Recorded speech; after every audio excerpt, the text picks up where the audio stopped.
Yeah, before opening up, thanks for coming, everybody. I just wanted to put on record our thanks to Dean, Craig and Liam for their tireless work over the 14 months that they were with us, and also to Steve Weaver and Alan Russell, who took the team in challenging circumstances over the 2 home games over Christmas. So thank you to them. And then obviously I'm delighted that the man on my left, David Wagner, has joined us to be the new head coach. So any questions you have for David or I, fire away. Good afternoon, Stuart, and good afternoon, David, and welcome back, formally, I suppose, to English football again. You haven't had long a game, I think a couple of training sessions, but already we're hearing some positive comments from within the squad. Do you think you're already getting the kind of reaction you'd hoped for? Yeah, obviously, yes. Everything what you can hope for after only a couple of training sessions. So I came in an environment where I met a lot of open-minded people. I think they were desperate to get a new idea, maybe a new identity on board as well. It was very easy for me to pop in because there were a lot of familiar faces which I've seen, and they made it very easy for me to settle in as well. So it was a good start so far in the training ground with the first training sessions. Unfortunately, yesterday the result was not what we wanted to have. But I've seen a lot of good things, first things where we can move on, I think. You're on a 1-year rolling contract. How do you feel about that? Does it reflect, I suppose, the situation the club's in, and maybe, I suppose, that the impetus to get promotion this year? To be fair, the contract situation was never a big discussion for me. For me, I was very keen to come back to English football and to a football club who can deliver me something where I think we all together can be successful with. And this is exactly here the case in Norwich. I think there are a lot of good things in place. If I see the squad, if I see the environment with the training facility, the stadium, the supporters which we have, and obviously as well how the club is set up in general. So who makes decisions, how quick can you make decisions? This is something what is unusual in English football, and I think this is down to Stuart and the board that they are able to build this in the past, and I think everybody has seen the reward which they've got. So this was enough for me to really take this opportunity on board, and for me, as I said, the most important thing was can we get something out of the squad now in the short term, but in the middle and the long term as well. Yeah, you obviously worked with Stuart at Huddersfield, which was a big success. The couple of jobs you had since maybe didn't unfold as you'd wished. Mitigating circumstances, I think, at both. Do you come here with a point to prove? Yeah, but this is everywhere the case. So everywhere where I go, maybe everywhere where you go, but you were at Sky very long. So if you will go anywhere else, you always like to prove yourself, to prove a point, what you are capable to reach with your squad, your football club, and this is here exactly the case. Obviously, I had a great time in England. I was desperate to come back to England, but I had to wait for the right opportunity. And once this opportunity came, there were no shadow of a doubt what I wanted to do.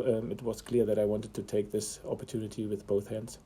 I don't know, Stuart, if you could pick up on some of the points David's made about being able to come in and get things done quicker, because he knows you obviously from the time at Huddersfield, and maybe about that 1-year rolling contract. I mean, does it signal that yes, you want to get promoted, but if you see that positive momentum, you know that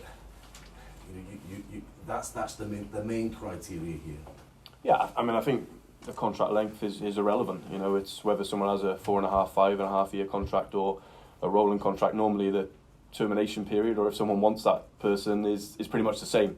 So I know it makes for nice reading of for you guys, but in terms of for us, and it also takes away the topic of it constantly being questioned if someone's got a term, oh, what's happening, your contract's up in 1 year, so we can get rid of that. So let's spend energy on driving the club forward. But in terms of when it came to selecting a new head coach, which was a difficult decision for us, of course, it was ultimately about, we wanted a level of certainty that we knew exactly what we were getting, and the person who we know can help build on the success that the club's had and really help drive us forward. And that's why David's sat here.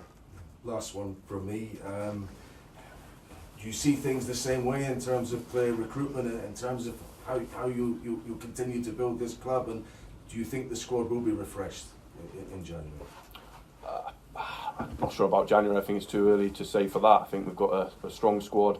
We've got a lot of our injured players are now back, and it'll take time for David to assess them. He obviously has a good idea around the squad anyway, but it's only right that he takes his time for that. But in terms of how we're aligned, I think that's clear from our previous working relationship that what was achieved previously wouldn't have happened unless you can be aligned. That's just a fact. So part of the thinking, of course, when we looked to the appointment of our new head coach, was it needed to be somebody that, you know, almost we could plug in and play, and everyone knows what they're going to get on day one. I know what training's going to look like on day one. I know what the environment's going to look like on day one, and that's happened. I think everyone probably saw that if they watched the game yesterday through a balanced, neutral eye, would have seen a performance where straight away you can see that, you know, the change which has taken place in the short space of time. So now it's about getting down to the hard work, working together, pushing each other. We're very honest with each other, where, you know, we criticise each other privately, I must add, and we challenge each other, but it's always for the benefit of the football club that we work for, whether that was our previous one or whether it's Norwich City going forward. Thanks, Craig. Tom? David, what do you need to do to get Norwich winning again? I think first and foremost we have to make sure that we have a clear plan, a clear structure, a clear idea, and then obviously you have to make sure that you show all the determination and desire on the grass as well. Obviously, yes, confidence can't be as the highest, but I think the biggest focus has to be the performances which we have to put on grass. And as I said, I've seen in training enough, and yesterday I've seen, from my perspective, the right steps where I'm confident to go forward. And this is exactly what we have to do.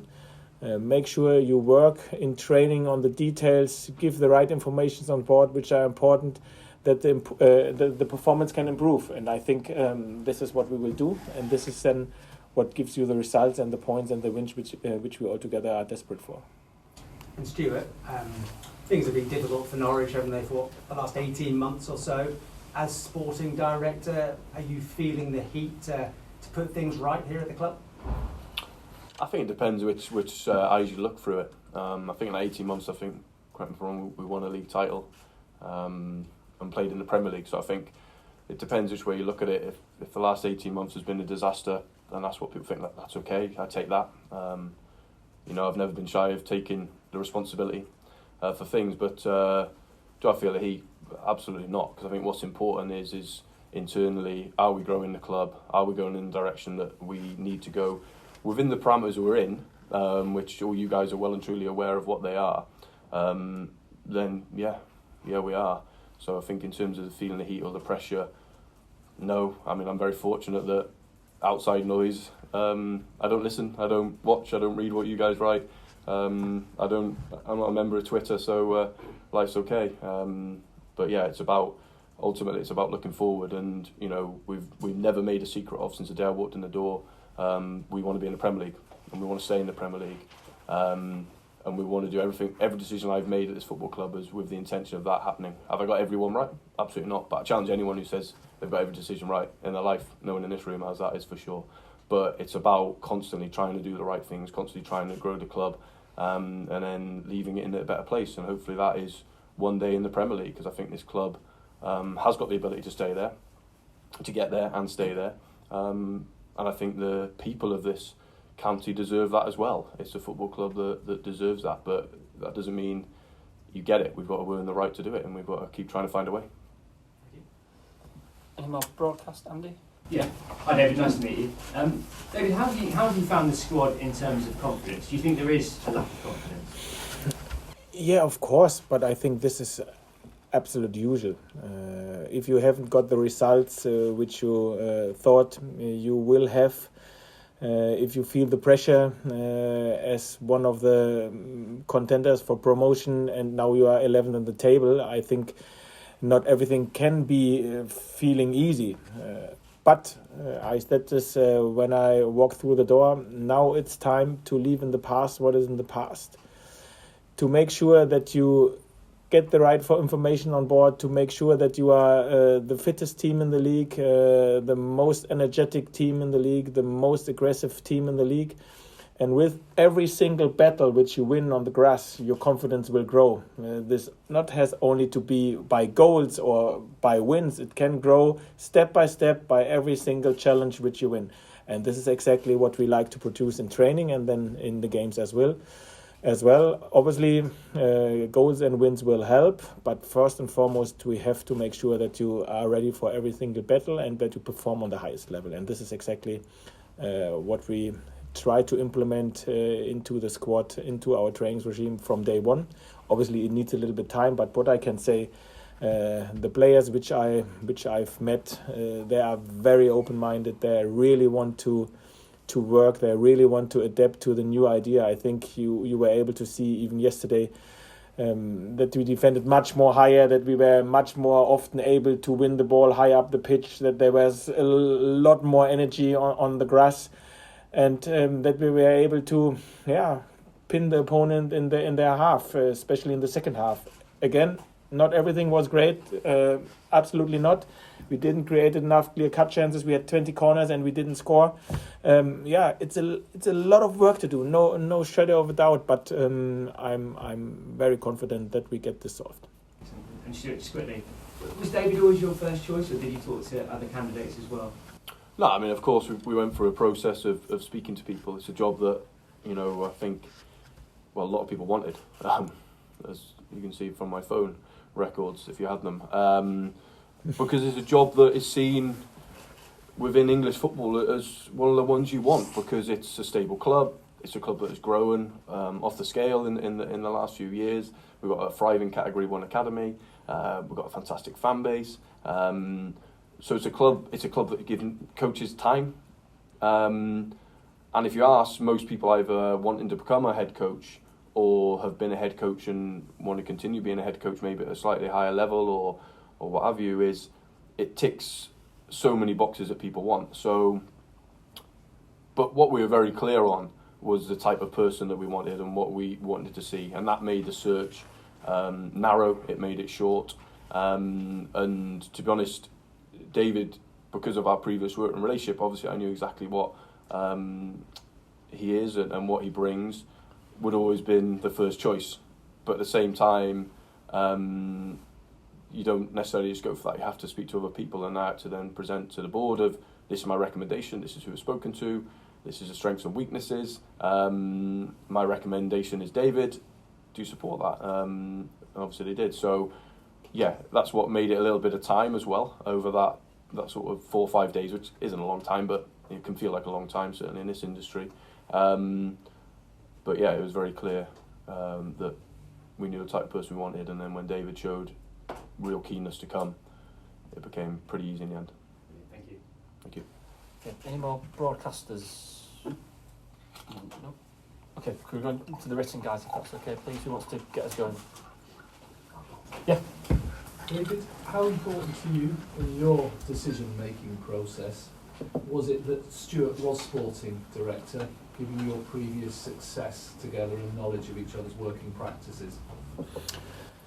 Yeah, to be totally honest, it played a crucial part because it's so important that if you join a football club, especially a football club in England and a football club with this size and with this ambitions, that you know people who you can trust. And obviously after our previous work, even if we are not always have the same opinion, we know exactly what we mean when we speak about each other or with each other, and if we speak about individuals, players or whatever, and we have exactly the same idea how normally a football club should set up, and everything here is in place. And obviously, yes, it played a crucial part to have somebody on board on my side, a person who is important in this football club, which I can really trust.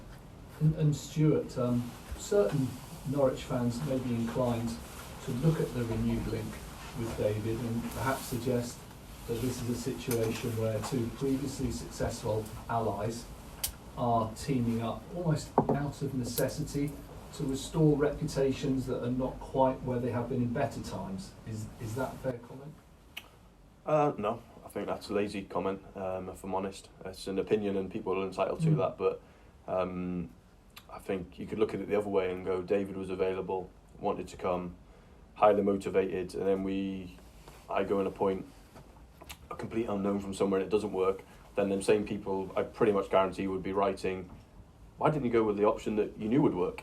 So I think but of course, we live in a world where now people want to have a stick to beat you with, and hindsight's wonderful, and it's easy when you don't have to make decisions.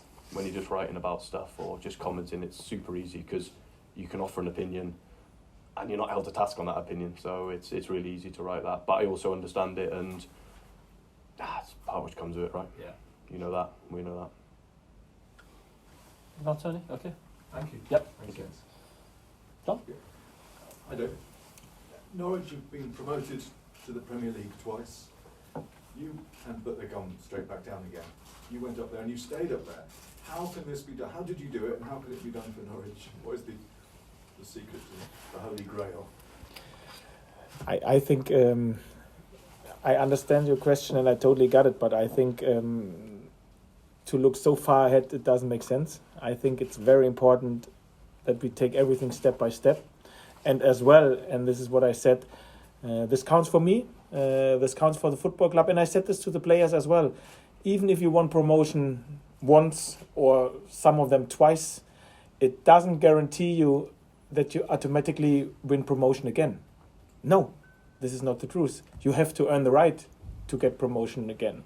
And this is what I said. So put to bed what was in the past and stay hungry and greedy for what is in front of you. And there are so many things in place to win promotion this season again, and we will fight tireless to get this. We know we have a lot of work to do, and we know we are not in the best position, so we are 11th on the table. This is the truth as well.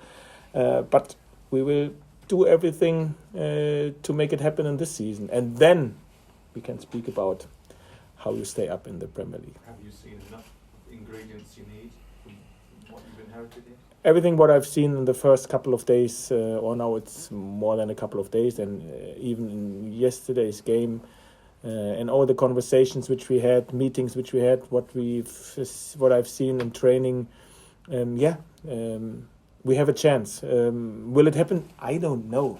But do we have a chance? Yeah, for 100% we have a chance. And it's up to us. Every individual, every person in the football club, not only the players, I always said this, everybody, canteen, kitman, they will have all to dig into it. Our supporters, yesterday was great for the first time when we were together. We all together have to believe in this chance and have to try to do everything to make this happen. Easy? No. Possible? Yes. And this is how we take it. Thank you. Can I ask a question to Stuart? A lot of the job here is to get the fans back on side, which that seems to be happening. Oh, time to get up. This cost.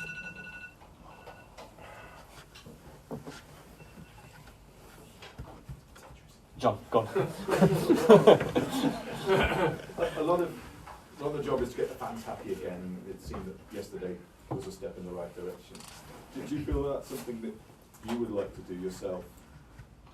There were some comments in April that drove a bit of a wedge, weren't there, when you said you wanted to spend 90% of your time at the club and climb Mount Everest. Do you feel that you need to get the fans? Because there was some chanting in the previous game, weren't there, against you? Was Didn't that hear that. something you feel you can completely brush off? Well, first of all, I didn't hear it. Wasn't a lot, but it was. Well, that's probably why I didn't hear it. Yeah. In fairness. It's like, did you hear the chant at King's Lynn yesterday? No, well, why? Well, it's because it's in King's Lynn. Listen, the fans being on side of me is completely irrelevant. What's important is... One's vibrating now. Guys, if we could turn our phones off, it'd be brilliant. What is important to get behind the team, and they get behind David. To be honest, if they're singing my name in a positive way, like I've had, or a negative way, it's absolutely irrelevant. When it's in a negative way towards the players, I think every football fan in the world knows or should know that that doesn't help. And that's what's important. Whether fans, you guys like me or not, is irrelevant because I don't see it, I don't hear it. I'm not interested in it because, to be honest, when it comes to crossing the white line, I can't help the team win. But what I would say is, being a football fan myself, it's much more enjoyable when you go to a stadium and people are backing their team as opposed to not. Now, we have to do that with our performances on the pitch, and we've never, ever hidden away from that.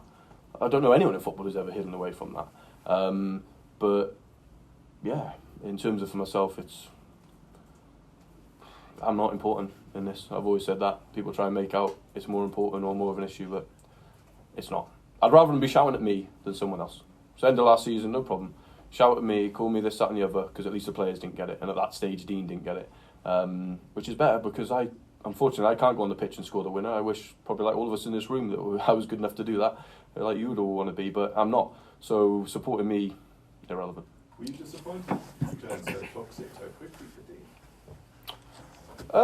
Disappointed for Dean because I definitely don't think he deserved that. I don't think any manager deserves that. Every manager I've ever met in my life, every coach, every player, work tirelessly to help the organisation they're working for. So I don't think anyone deserves that. I think we've become a society, and it's not just here. I've been at enough games recently where you see it in other places where you're like, what is going on here? What have we become that we feel it's okay to abuse, to shout, inappropriate stuff? You know, it's when it's done a certain way and it's politically not seen as great, it becomes a big issue. But when it's a white 52-year-old, maybe it's okay that he gets abused, go into his car and everyone just goes, well, it's life, that's football, mate. So I don't think that's right. He definitely didn't deserve that. And that hurt me more than anything I've had to myself. It's like anything to a player, anything to a staff member hurts me much more when you're attacking them as opposed to attacking me. Because attacking me, whatever, it's not a world where it bothers me. I go home and go, all right, I'd rather it be me than them. So I think I was disappointed how it was for Dean. And like I say, he didn't deserve that. And, you know, I'm looking forward to the time when he's back in work and hopefully in time he can come back here with a team and get the respect he deserves. That was partly why I asked the question about yourself first. Is it a time to get everybody back together? And yeah, I don't think that time's ever been to split that, to be honest. I think it comes back to my context answer before to somebody that, you know, let's sort of remember where we are and what we are as well. You know, I think it's this so-called wedge that's been divided and stuff like that is weird, but yeah, hopefully people see this as a new start and what get behind it, but ultimately it comes back to us. We have to deliver. It's on us. Always is. Likewise, when we win, we won promotion last time with no supporters in the ground. That was because of us. It wasn't because, the fans were happy. The fans weren't here. No one was here. So that was down to us. We got relegated with the fans in the ground. That's down to us, not because the fans were in the ground. So it's on us to create that. But I think we can all agree, if you love football and you love the game, and every one of us in this room should do, or else go and do something else, we have to protect that and we have to make it a much better environment, you know, for your kids, your grandkids, other people's kids to come and watch football, because it's not been enjoyable in general around the country recently. We've got to try and change that, certainly this place, because we're the only club to watch. So you may as well come and try and enjoy yourself. If we can give the bit back, come with the mentality of, oh yeah, I'm going to enjoy this today. If we let you down, no problem, have a go, but come with the mentality of we want to get behind the team, because that's much more enjoyable as a fan. Trust me, the team I grew up supporting and went all around the country watching, much more enjoyable when people got behind it and not when it went the other way. Thank you. Michael? I'll go, yes please. Yep. Michael Bailey at Athletic. Nice to see you both, gentlemen. David, for you first. How different is the challenge when you've got a target at the end of the season and you've come in halfway through and you've got to try and make that impact in the midst of a campaign, rather than you've got a pre-season, you've got a summer, you've got a rebuild, all that sort of stuff? There must be specific ways you've got to deal with that. Yes, obviously it's much more easier when you have a pre-season, when you have a transfer window, when you can influence much more things over a longer period of time. Yes, but this is the business which we are working in. I had this before, to take over a football club during the season. This was in England as well. It worked quite well. So it's a little bit different. Yes, it's different in terms that as well as a person, not only as a head coach, you have to get used to so many things which you normally need a little bit time, which you can't do for the next probably 6 to 8 weeks, like finding a property or find out where you are. So at the minute, I love the environment at the football ground, but the only thing what I've seen so far was hotel, football trainings ground and stadium. So I have no idea where I am at the minute in terms of, okay, it looks like a little bit in the middle of the city, but I haven't seen anything. Yeah, I heard it. Yeah. And to be fair, today when we drove to the stadium, we drove through the city center and it looked very nice. But again, I have no real clue.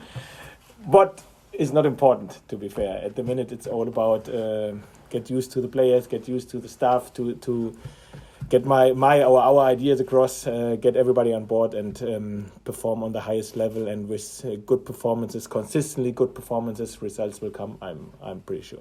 I'm sure from Huddersfield you learned. I guess do you have to sort of condense the message a little bit? Is it fewer meetings but more recent?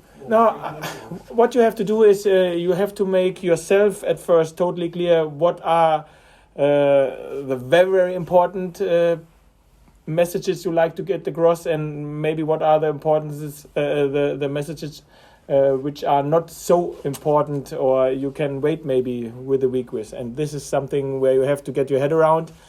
And then obviously, yes, you have to prepare all the meetings, a lot of video footages, which we need. So big credit to our analyze team, which we have in place. Their work day in, day out, sometimes in the night as well, because obviously they get asked to a lot of things as well. But this is, on one side, it's as well enjoyable because you have so many ideas which pop up, and hopefully somebody can help and can follow. And I got great support so far here at this football club. That's brilliant, David. Thank you. One for you, Stuart, if I may. If you look at the back to the matchday programme, you've got 27 professionals named on there. 9 of them are out of contract in July. That includes Isaac Hayden's loan. You've then got 7 who are out of contract the following in 18 months' time. Got an option on Jacob, that doesn't include Shemek. But I don't remember it being like that since you've taken ownership of the squad, there have been so many players in that position. What does that say about this current group of players? That their contracts are coming up to an end. I don't think it says anything really. I think you can read a lot into it. I don't think it's unnormal for players to get to within 18 months left of a contract. Of course, the last few years where we've been up, down, that brings a natural where some come on the journey and you look at a position, well, okay, depending on what situation we're in, then maybe they'll drop off, maybe they won't, maybe we'll extend, maybe they won't. So I think it's, I wouldn't read too much into that. Okay, thank you. Paddy? David Allo again, Paddy from Local Paper. What were the key messages when you sort of first stood in front of the players that you wanted to deliver? I gave so many messages across now in the last 3 days. I have to think about. No, I think at the end of the day, the key message was that we draw a line after the past, and if the name restart or new start was ever good to use, then in this case, because I have never worked with any player, I have no relationship with any player, and obviously, we want to implement something what they maybe have not played before. So, and this was the key message. So, leave everything, like I said, even promotion, even the success which you had. If I've spoken about leave everything in the past, I have not spoken only about the last 6 months or 3 months. I've spoken about the last 3-4 years, because what you earned in the past, as I said, you will not get it automatically again. You have to work, to fight, and to earn the right again. And this is what I said to them. And I said to them that it will not be easy, but we have a chance. And I said this before, in life, whatever you do, you only like to have a chance. And then it's up to you what you do out of this. And we have a chance, and we work for it. we know you football full throttle, just I think how you described it yourself, but you touched on the fitness aspect there earlier, and that's clearly an absolute pillar of your style of football. What do you make it, or how have you assessed the fitness of this group? But ask that because this far into a season with the games that come thick and fast in the Championship, is it very difficult to work on that and building up fitness at this late stage? I would not say it's very difficult, but I would say it's work to do. But in this case, I have big trust in my performance department. So I worked with John Iger already before. Glyn is top class. This is what I can say after only 4 days or 5 days when I've seen him, all the conversations which I had with him. So I have big trust in my performance department. This with our support, they will make sure that this group is quick, adapting to the style of football and to the fitness which they need to play our style of football. And even yesterday, I've seen the stats, what the players delivered. Was on a different level to the previous games. Is a good sign, but it doesn't help when you then have to recover for 4 days. You have to deliver this sometimes 3 games in a week, and this is where we work on. So not very difficult, but there's some work to do. What about the Championship itself? I mean, it's easy to forget time flies, particularly in football, I'm sure, but it's 2-17, I think, since the last time you was in it with Huddersfield. Do you think it's changed hugely in terms of the tactical element of it, or just the quality of the football, or, will you find out in due course? So what immediately came to my eyes is that now nearly half of the teams play with a 3-back line or 5-back line, whatever. This was not the case when I last hosted the Championship. But apart from this, to be totally honest, I think the magic of the Championship is that there are so many games which you play, and you come on a run, on a positive run, everything looks great. You come on a negative run, everything looks not great. And with so many games, thick and fast, you have to make sure that you are the fittest team in the division. I think this helps massively. And obviously, injury-wise, if you are in a good place and you have a squad with a certain depth, this helps you as well. I think this will always be the case for the Championship. Just final one I wanted to ask you, David, is obviously you're not the first German who's come from Dortmund too. Daniel Farke was here before you, and I know there's clear differences in your style of play, but that career background, I was just intrigued. Was there any part of you, because he was a success here on and off the pitch? Obviously, you could maybe look at the Premier League; it didn't quite work out. But was it in your thought process? Was in terms of maybe a tough act to follow, or do you feel that the way he carried himself and that connection he had, that you've got those attributes as well, and then it could work in this environment? No, so Daniel in this case, when I've chosen this football club or this option, didn't play a role. Obviously, he has done great for this football club, unbelievable success, and I wish him all the best in Mönchengladbach as well. But even if he would not have been the manager of this football club and I would get offered this job, I would have taken it. Thank you, David. Good one. Thank Stuart, you. can I throw a couple of you, if that's all right? Andy Hughes stepping in at the first team, does that have any impact in terms of his loan manager's role? No. So you'll continue doing the both for now. As you'll see, we haven't got a big load of loan players. If we, like previous years, you've had double figures. It's a lot less. So yeah, Andy can continue doing that, doing the both certainly until the summer, and then let's assess it. And you said straight at the outset it's too early to sort of get too much into January and what that looks like. Dave's got to come in and assess this group of players, but clearly a lot of the work maybe would have been done with Dean, and do you have to now revise that and maybe just pause that and then as we get into the window when David's formed his opinions, maybe go again? Yeah, although I think it's never been a window where we'd do a lot anyway. I mean, traditionally we've never done great deals in January, so it hasn't really changed, because it's not like we were sat here about to sign 6-7 players on January the 1st. That wasn't the case. We discussed about one position potentially, because we had the boys, obviously the left backs all coming back from their injury, so that covered off that area. So yeah, we never got too deep into it with Dean anyway, because it was always agreed that we wouldn't be doing a lot.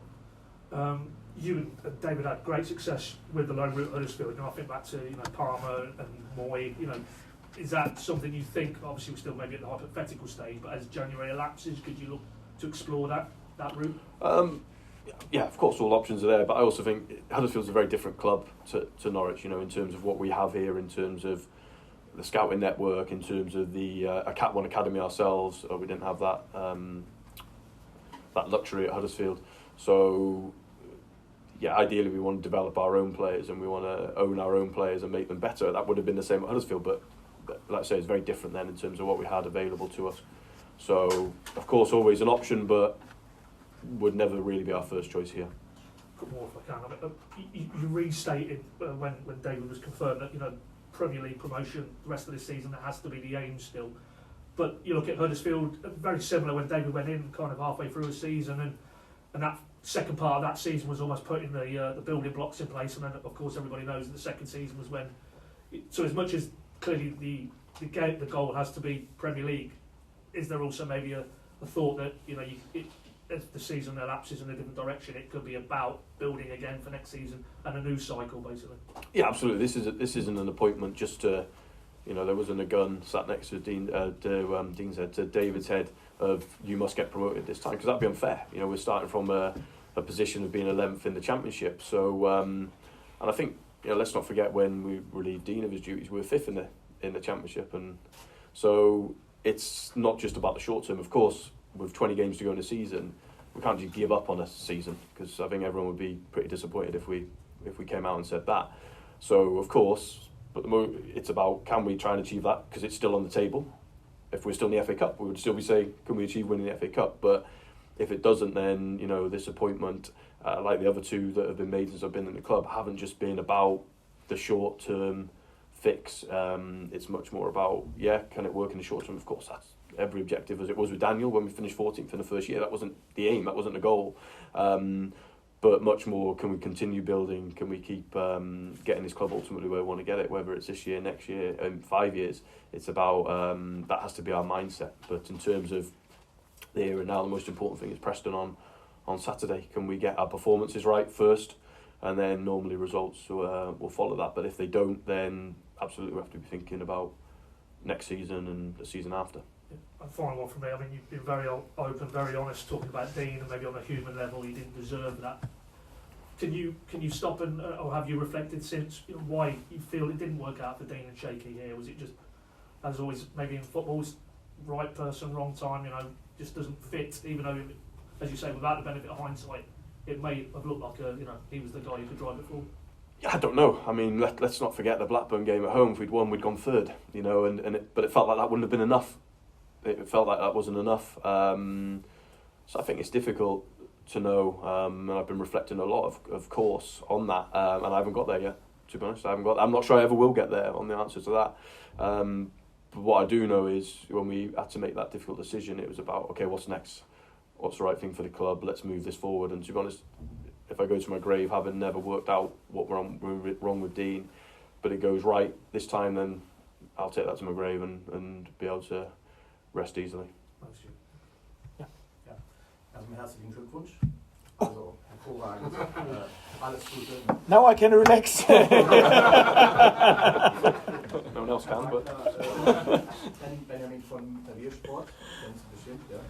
Ich hätte mal eine Frage, eine deutsche Sprache natürlich. Also wir würden gerne wissen, haben Sie einige Bundesligaspieler im Auge, deutsche Spieler momentan? Es hat ja Erfolg hier gehabt mit den Kanarienvögel, und Herr Farke. Haben Sie da irgendwelche Gedanken so zum Thema deutsche Spieler? Hat ja gut gepasst hier in der Vergangenheit. Who translates this? Come on, Dan. No one. Alles klar. Bitte. So no translation? You want to translate? Is anybody interested in the question? You're going to sign a lot of German players. Hey! This was a question. So if I have any German players in my mind, because Daniel was very successful with German players, no.